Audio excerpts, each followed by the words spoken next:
BNN. Ya, oke.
Bangsaku, rakyatku semuanya, bangunlah jiwanya, bangunlah badannya untuk Indonesia Raya. Indonesia Raya, merdeka, merdeka, tanahku, negeriku yang ku cinta. Indonesia Raya, merdeka, merdeka, hiduplah Indonesia Raya.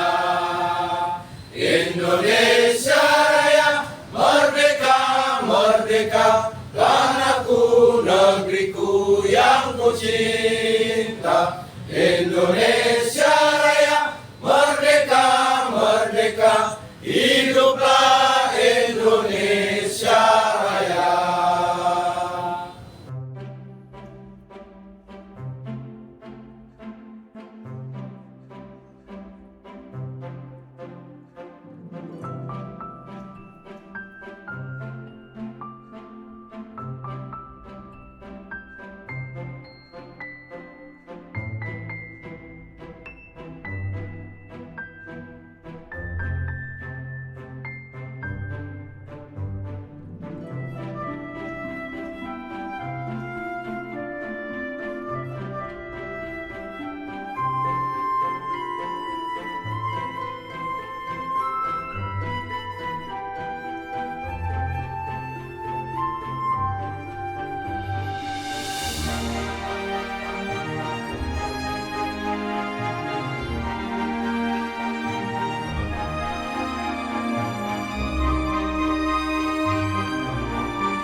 Batman. Saya dari URC Jakarta Timur plus juga dari URC New Jabodetabek. Ada dua saya megang. Saya sering banget terkendala dengan masalah namanya driver itu bawa paket-paket narkoba. Dan waktu berapa tahun yang lalu ada dengan narkoba berbentuk permen dikena di Polsek Pondok Gede. Nah, yang menjadi bahan pertanyaan saya, dari aplikator ini nggak ada yang mendampingi si driver. Karena kalau sudah masuk di ranahnya polisi, ini kita nggak bisa bebas, Pak.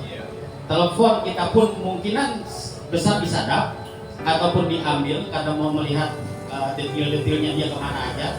Dan sedangkan dia sendiri itu adalah dia dapat dari aplikasi. Mungkin yang tadi Bapak bilang, semua pasti ada sidik jari.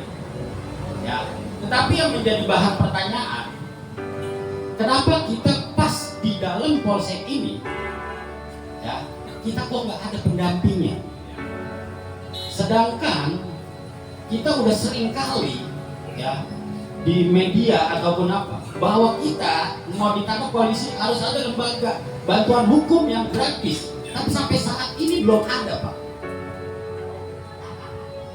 Sampai saat ini dan detik ini belum ada. Dan tanda kutip lembaga semua itu rata-rata money.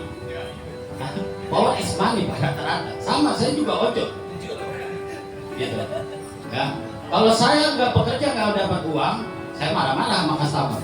Kan biasa begitu. Nah, yang menjadi bahannya, kenapa susahnya lembaga bantuan hukum, ya, untuk mendampingi orang yang maaf nggak ada duitnya. Gitu. Ini yang seringkali berkendala. Dan kita yang namanya di online, Pak, kalau kita udah dapat nih ya paket, saya nggak peduli, Pak, itu mau narkoba, mau apa saya bawa, karena itu adalah duit saya. Tetapi logikanya polisi nggak mau juga. Hah?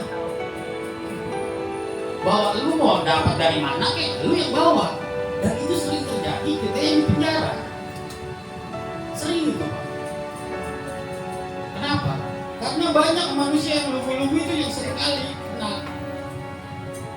Nah, dari BNN ini kira-kira harus seperti apa? Hal-hal yang untuk rekan-rekan saya yang di sini ataupun yang di luar sana untuk antisipasinya. Saya cuma itu aja penjelasan dari saya. Sekian, terima kasih dan assalamualaikum warahmatullahi wabarakatuh. Nah, ketika sama persis seperti yang Bapak lakukan, bahwa Bapak tersangkut terkena jaringan dari kami, itu Bapak punya hak untuk mempertanyakan. Bapak punya surat tugas gak dalam penyelidikan ini? Kok Bapak langsung nangkep? Bapak polisi bukan? Kalau Bapak polisi harusnya Bapak punya prosedur itu. Apa surat penyelidikan itu ada, Pak. Jadi nggak bisa langsung saling nangkep Bapak di sini. Bapak punya hak bertanya. Terus ada telepon saya Bapak bawa sekarang. Bapak lihat-lihat, Bapak cari-cari ya, Bapak lihat carilah. Tapi saya pengen menghubungi keluarga saya, mitra saya, teman saya dan BNNK kan gitu. Ya kalau Bapak teleponnya di bawah dia mana bisa Bapak menelpon kan gitu. Ya setidak-tidaknya nanti ada nomor HP saya bisa saya sampaikan, Pak saya mau telepon kepala BNNK tentang perkara saya.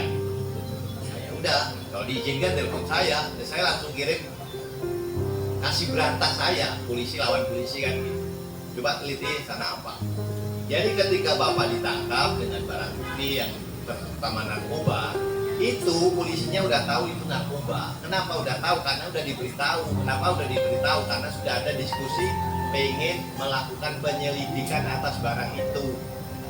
Dan di dalam sirkuit itu Bapak kan kelihatan pesannya apa.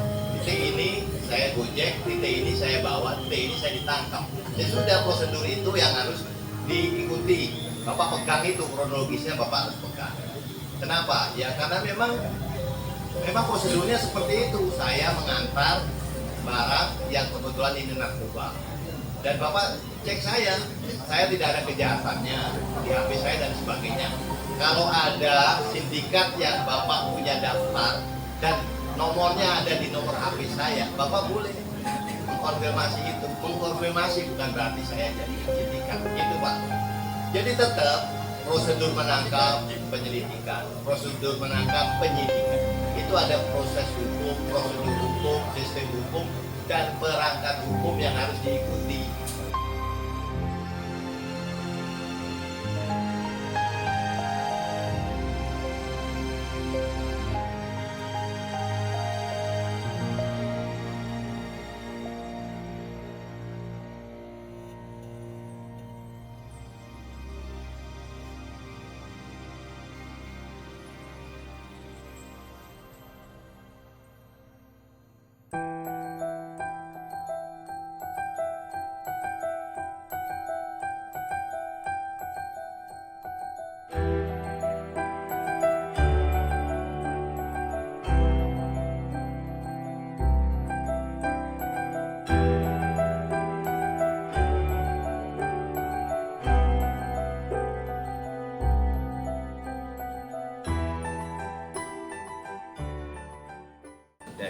berhasil tadi ikut bincang-bincang dengan BHN. Saya berterima kasih dari ojek online. Jadi paham dengan masalah yang ada di internal ojol, rasa ketakutan kita bahwa kita sering dapat namanya paket ataupun sesuatu yang kita nggak tahu, disebutnya itu adalah narkoba atau narkoba lah kalau kita ditangkap seperti itu. Nah, yang menjadi bahan pertanyaan, bagaimana sih kita dapat perlindungan hukum dari semua yang tadi kita omongin di pembicaraan hukum di forum itu, kita sebagai ojol harus seperti apa? Itu aja dari saya. Mungkin dari Bapak ini. Assalamualaikum warahmatullahi wabarakatuh. Ya alhamdulillah, daripada hasil yang kami dapat bincang-bincang di forum tadi mengenai perihal narkoba, yang mana kami teman-teman ojol itu sering terdapat hal-hal yang ketika membawa sen atau paket itu berisi barang yang berindikasi narkoba. Di sini kita kurang memahami bagaimana kita ini untuk bisa mendapat perlindungan hukum dari atas perkara itu. Nah, kadang bila mana terjadi itu, kita dibawa ke kantor polisi, itu tidak ada pendampingan tuh, baik dari manajemen atau dari pihak lain. Nah, yang ada kita ada kewaswasan, ketakutan, yang kita pasrah. Nah, disinilah keresahan kami, alhamdulillah, dengan Badan Anti Narkoba Nusantara. Tadi kita berbincang-bincang bersama juga dengan BMN. Kita minta kriteria-kriteria apa sih perlindungan buat kita, lalu bagaimana sih cara kita untuk mengajukan perlindungan itu.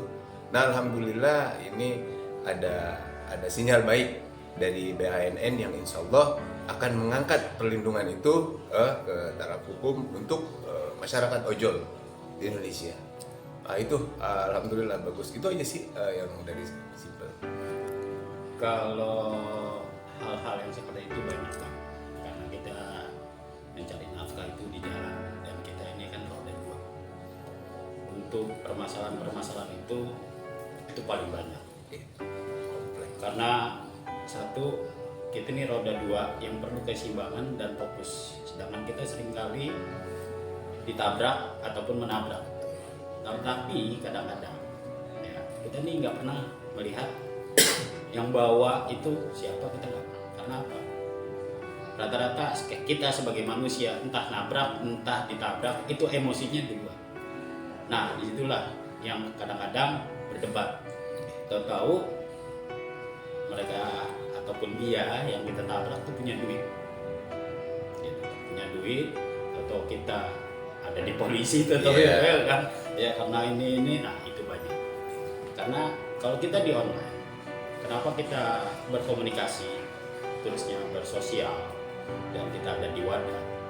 Tujuannya adalah satu, bahwa kita nggak mau teman-teman atau rekan-rekan kita di dunia online itu nggak paham dengan permasalahan kayak ditabrak ataupun nabrak, apalagi yang saat ini kita bicarakan adalah narkoba.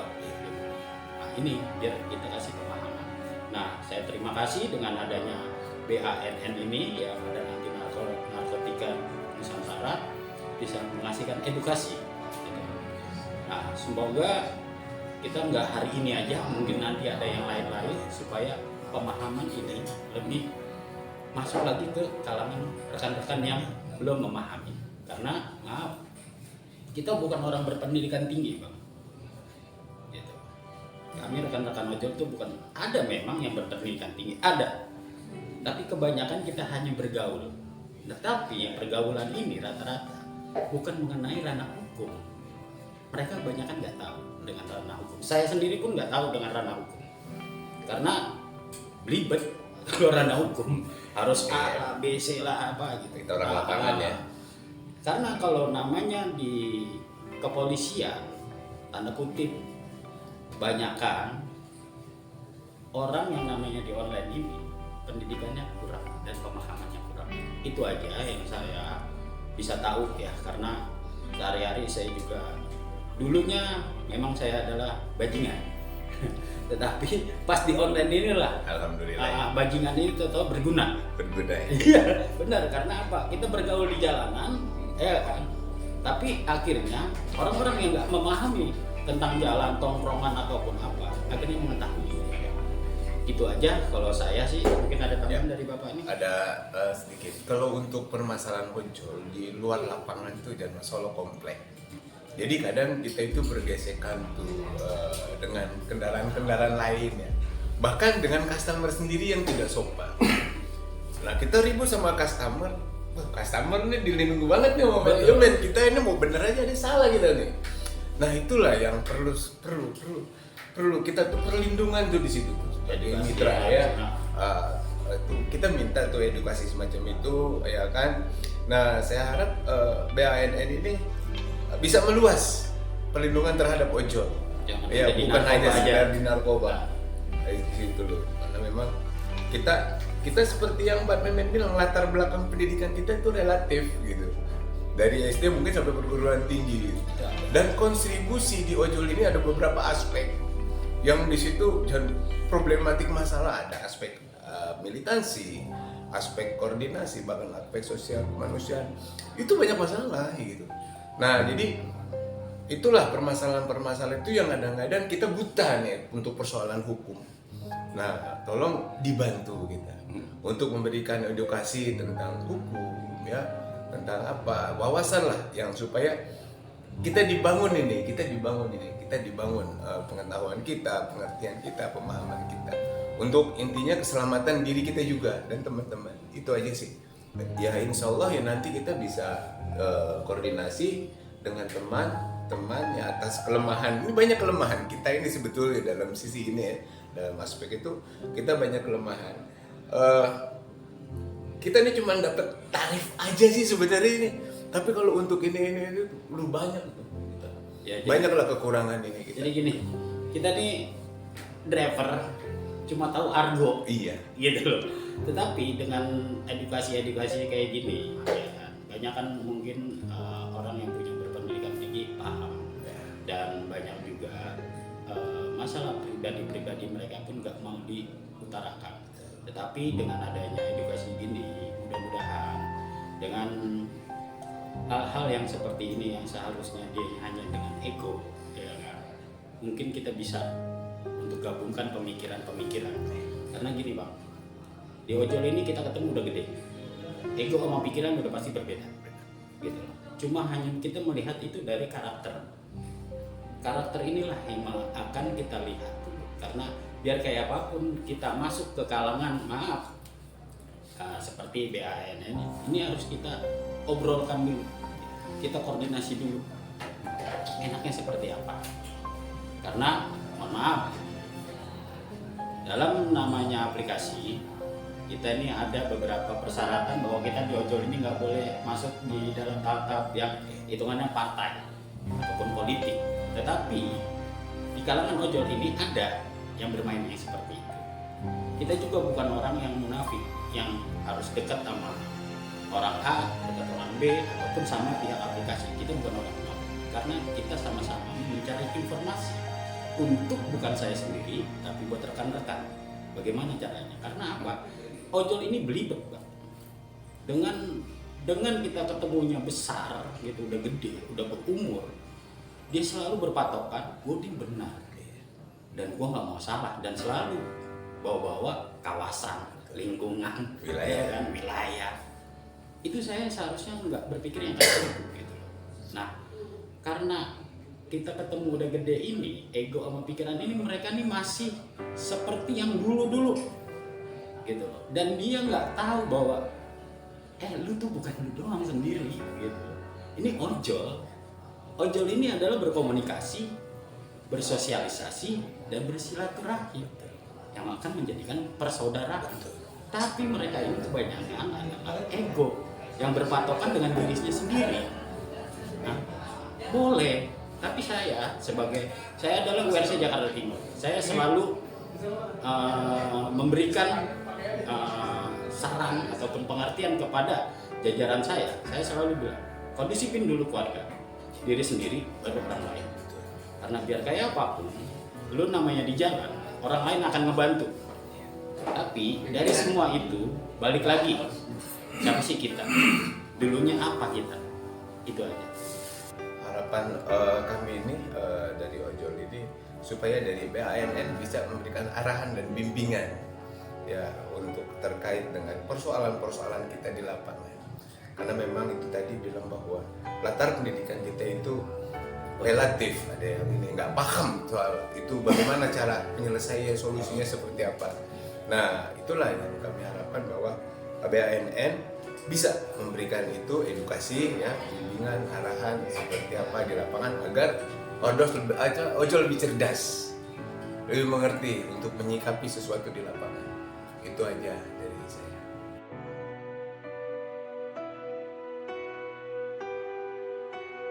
Terima kasih untuk Badan Anti Narkoba Nusantara yang sudah memprakarsai seminar anti narkoba bagi kalangan ojek online, gojek, ojol, dan transportasi dengan media online. Kita ketahui bahwa ojol di Indonesia kurang lebih ada 5 juta. Di DKI sendiri ada lebih kurang separuh dari angka 5 juta tersebut. Mengakses aplikasi ojol menurut Play Store yang sudah kita lihat di data sebesar 16 juta. Artinya di tahun 2019 angka itu menduduki 1,6% dari jumlah penduduk. Artinya inilah media yang sangat strategis bagi BNN untuk menjadikan ojol adalah garda terdepan dalam informasi, komunikasi, edukasi terhadap masalah narkoba. Ojol adalah satu elemen lapisan masyarakat dan profesi yang paling rentan terhadap bahaya narkoba karena dia bertugas mengantar orang, mengantar barang, dia memiliki mobilisasi yang luar biasa. Oleh karenanya dia menghadapi masalah-masalah narkoba yang sungguh sangat pelik, sangat rumit dan terancam dimanapun berada. Kita ketahui bahwa tidak ada satu RT pun di Indonesia yang bebas dari penyalahgunaan dan peredaran narkoba. Seperti juga tidak ada satu wilayah pun, kelurahan, kecamatan di Indonesia yang tidak ada ojek online di sana. Oleh karenanya keduanya adalah potensi yang harus kita manfaatkan secara strategik dalam P4G. Mereka harus melek bahaya narkoba, bekali diri dan keluarganya dari aksi sindikasi narkoba. Kita BNK Timur siap membina ojol dimanapun mereka berada. Kami sungguh apresiasi yang luar biasa kepada BANN yang telah memfasilitasi dengan bincang santai ataupun seminar ini. Ke depan, BAN adalah wadah yang sangat strategis bagi setiap elemen masyarakat di dalam mengakses kebutuhan informasi, edukasi, dan juga pembekalan bahaya narkoba dan sindikasinya. Jadi ke depan kita harapkan BAN memiliki fungsi strategik di dalam mencerdaskan masyarakat, mengkomunikasikan bahaya narkoba dan sindikasi narkoba melalui pencerdasan, komunikasi, informasi, dan edukasi P4G. Generasi muda, bersiap-siaplah kalian menghadapi satu era informasi dan edukasi yang sungguh sangat kompetitif. Perjalanan kalian masih panjang di dalam membina dan membangun bangsa ini.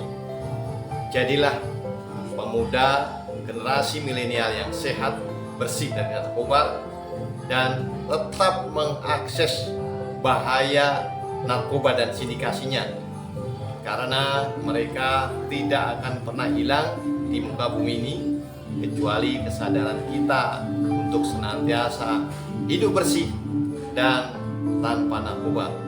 Semoga Tuhan Yang Maha Kuasa menyelamatkan generasi muda kita terhadap bahaya narkoba dan sindikasi.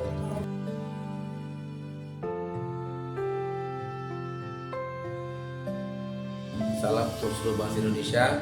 Pada hari ini dalam rangka memperingati Hari Hani 2022, kami dari Badan Anti Narkoba Nusantara melaksanakan kegiatan penyuluhan narkoba dan juga pendampingan hukum terkait masalah hukum tentang narkoba.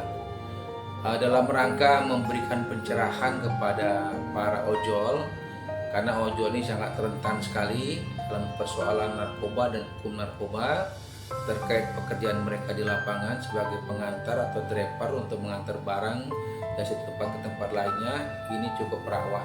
Maka kami berniat untuk memberikan pencerahan tentang bahaya narkoba sekaligus pencerahan tentang hukum terkait masalah narkoba maupun hal-hal lain. Konteksnya ujungnya kami ingin coba melindungi bekerja sama kepada ojol-ojol yang sekarang ini masih belum ada yang peduli terkait persoalan tersebut di atas yang kami sampaikan.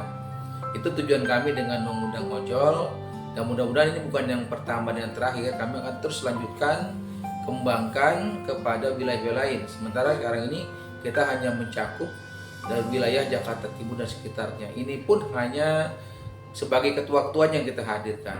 Belum semua anggotanya kita dapat hadirkan. Mungkin itu yang bisa saya sampaikan terkait masalah ojol tersebut. Terkait bahaya narkoba, narkoba ini sekarang ini bukan lagi darurat narkoba, tapi sudah sangat-sangat luar biasa menjadi ancaman buat bangsa Indonesia, khususnya untuk generasi muda. Karena generasi muda ini adalah penerus bangsa. Kalau generasi muda ini dirusak dengan narkoba, yakin lambat laun bangsa itu akan punah, ya. Gampang dijajah, gampang diintimidasi, gampang dikuasai oleh negara-negara lain yang berkuasa. Maka dengan konteks itu, dengan bahaya narkoba ini, Badan Anti Narkoba Nusantara konsisten akan terus berusaha memberikan pencerahan informasi terkait bahaya narkoba kepada seluruh lapisan masyarakat.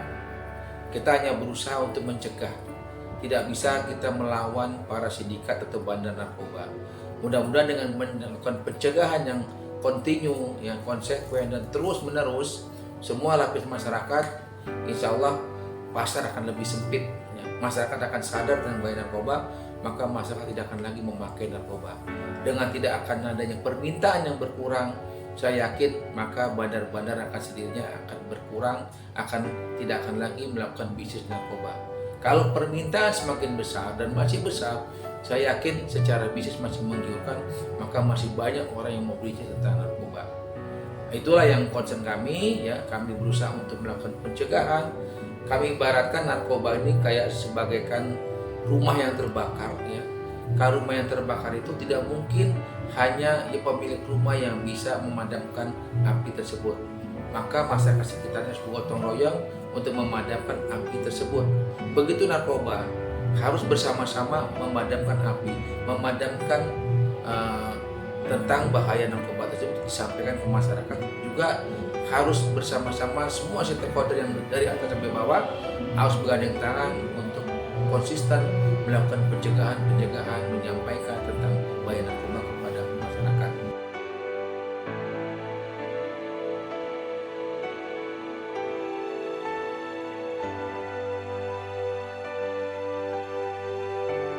Oke.